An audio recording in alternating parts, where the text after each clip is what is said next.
ഒരു ഇൻസിഡന്റ് ആണ്. തൃശ്ശൂരിലും ട്രിവാൻഡ്രത്തും 2 കുട്ടികൾ പാമ്പ് കടിയേറ്റ് മരണപ്പെട്ട വാർത്ത നമ്മളെല്ലാവരെയും ഞെട്ടിച്ചതാണ്. നമുക്ക് വേനൽക്കാലം ആയതുകൊണ്ട് പാമ്പുകളൊക്കെ ആക്റ്റീവ്ലി കൂളായിട്ടുള്ള സ്ഥലങ്ങളിലേക്ക് നീങ്ങാൻ നോക്കും.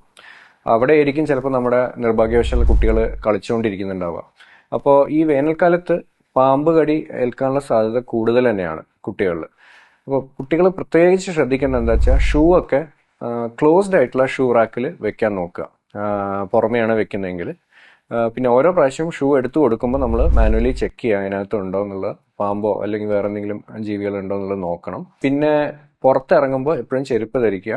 അനാവശ്യമായിട്ട് ചൂടുള്ള സമയത്ത് കഴിയുന്നതും തൊടിയിലൂടെ അവിടെ ബെയർഫുട്ടായിട്ട് നടക്കാതിരിക്കുക. ഇനി പാമ്പ് കേരളത്തിൽ മെയിനായിട്ട് 4 ടൈപ്പ് വിഷപ്പാമ്പാണ് ഉള്ളത്. ഒന്ന് കോബ്ര, നമ്മുടെ മൂർഖൻ എന്ന് പറയുന്നത്. പിന്നെ ക്രേറ്റ്, അതാണ് വെള്ളിക്കെട്ടൻ എന്ന് പറയുന്നത്. പിന്നെ റസൽസ് വൈപ്പർ, ഇതിന് പല പേരുകളുണ്ട്. ചേനത്തണ്ടൻ, വട്ടക്കൂറ, അങ്ങനെയൊക്കെ പറയും. പിന്നെ ഉള്ളത് സോസ്കെയിൽഡ് വൈപ്പർ, അത് അത്ര തന്നെ കോമൺ അല്ല.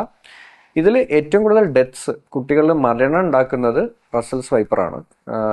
ഈ ചേനത്തണ്ടൻ അല്ലെങ്കിൽ വട്ടക്കൂറ എന്ന് പറയുന്ന അണലി, അതാണ് ഏറ്റവും കൂടുതൽ ഡെത്ത്സ് ഉണ്ടാക്കുന്നത്. പിന്നെ ഇതിൽ ഇപ്പം നമ്മുടെ ഈ അടുത്ത് നടന്ന ഇൻസിഡൻറ്റിൽ വെള്ളിക്കെട്ടനാണ് മരണത്തിന് കാരണമായിട്ടുള്ള പാമ്പ്. അപ്പോൾ വെള്ളിക്കെട്ടൻ്റെ പ്രത്യേകത എന്താ വെച്ചാൽ ഇത് വീട്ടിനകത്ത് കയറി കടിക്കുന്ന ഒരു പാമ്പാണ്. പിന്നെ വെള്ളിക്കെട്ടൻ കടിച്ച കേസസിൽ ചിലപ്പോൾ ലോക്കൽ റിയാക്ഷൻ എന്ന് പറയും. ഇപ്പോൾ സാധാരണ പാമ്പ് കടിയേറ്റ ആ ഭാഗത്ത് നല്ല നീർക്കെട്ടും ചിലപ്പോൾ ബ്ലീഡിംഗ് ഒക്കെ ഉണ്ടായേക്കാം. അപ്പോൾ വലിയ കാര്യമായിട്ടുള്ള ലോക്കൽ റിയാക്ഷൻ ഈ വെള്ളിക്കെട്ടൻ കടിച്ച ഏരിയയിൽ ഉണ്ടാവണമെന്നില്ല. അപ്പോൾ നമ്മൾ പാമ്പ് കടി ഇനി നിർഭാഗ്യവശാൽ ഏറ്റു കഴിഞ്ഞു വെച്ചാൽ പാരൻസ് ചെയ്യേണ്ടത് എത്രയും പെട്ടെന്ന് കുട്ടിയെ ഒരു ആൻറ്റി സ്നേക്ക് വെനം ASV കിട്ടുന്ന ഒരു ഹോസ്പിറ്റലിലേക്ക് എത്തിക്കുക എന്നുള്ളതാണ് ഏറ്റവും ഇമ്പോർട്ടൻ്റ്.